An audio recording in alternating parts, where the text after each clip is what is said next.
Bonjour, princesse et prince de l'Éternel, que le Seigneur fasse du bien. Je suis très heureux de partager cette vidéo encore avec vous. Comme d'habitude, commentez, likez et surtout abonnez-vous. Sans plus tarder, nous allons prendre notre test, notre Bible dans le livre de Luc 4, verset 43, lorsque la parole dit « Mais il leur dit, il faut aussi que j'annonce aux autres villes la bonne nouvelle du royaume de Dieu, car c'est pour cela que j'ai été envoyé. » Ici, d'autres vont penser que ça parle de d'autres personnes ou de Jésus-Christ forcément ou de Jésus-Christ seulement, mais la parole parle de nous tous. Nous avons été choisis, nous avons été envoyés dans ce monde pour parler, pour annoncer aux autres villes la bonne nouvelle. En tant que chrétiens, nous ne devons pas nous limiter à seulement notre quartier, nous ne devons pas nous limiter seulement à notre entourage. Mais comme l'a dit la Bible, il faut aussi que nous allons dans d'autres villes pour annoncer la bonne nouvelle. Et quand tu lis ce passage, tu te sens concerné parce que c'est toi que l'Éternel a choisi, c'est toi que l'Éternel a envoyé pour porter de bonnes nouvelles. Il dit quoi? La bonne nouvelle du royaume des cieux, du royaume de Dieu. Et si cette bonne nouvelle n'est pas annoncée aux autres villes, c'est comme si tu ne fais pas la mission pour laquelle tu as été envoyé, parce qu'il dit allez par tout le monde et parlez de moi. Allez par tout le monde et prêchez la bonne nouvelle. Et cette bonne nouvelle-là, nous devons aussi aller dans d'autres villes pour l'annoncer.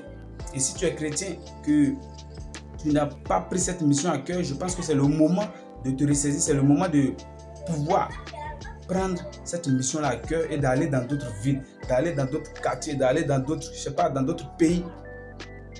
Tant que l'Éternel te donne le souffle et les moyens nécessaires, il faudrait que tu te déplaces, il faudrait que tu ailles pour annoncer la bonne nouvelle du royaume de Dieu. Car c'est pour cela que nous avons été envoyés. Et vraiment, c'est déplorable pour certaines personnes qui sont chrétiennes, mais qui refusent d'accomplir cette mission-là.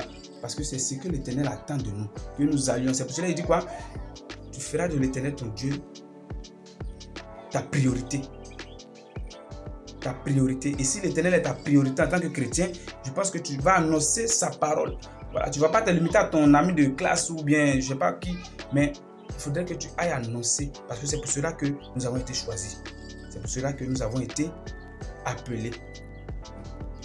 Donc, pour toi qui te limites à ton voisin de classe, c'est le moment de partir. C'est le moment de prendre les âmes nécessaires et d'annoncer la bonne nouvelle. Parce que l'Éternel dit quoi? C'est une bonne nouvelle. Et cette bonne nouvelle doit être partagée avec les autres, afin que l'Éternel soit fier de nous, afin que nous puissions trouver grâce aux yeux de l'Éternel, comme David a trouvé grâce aux yeux de l'Éternel.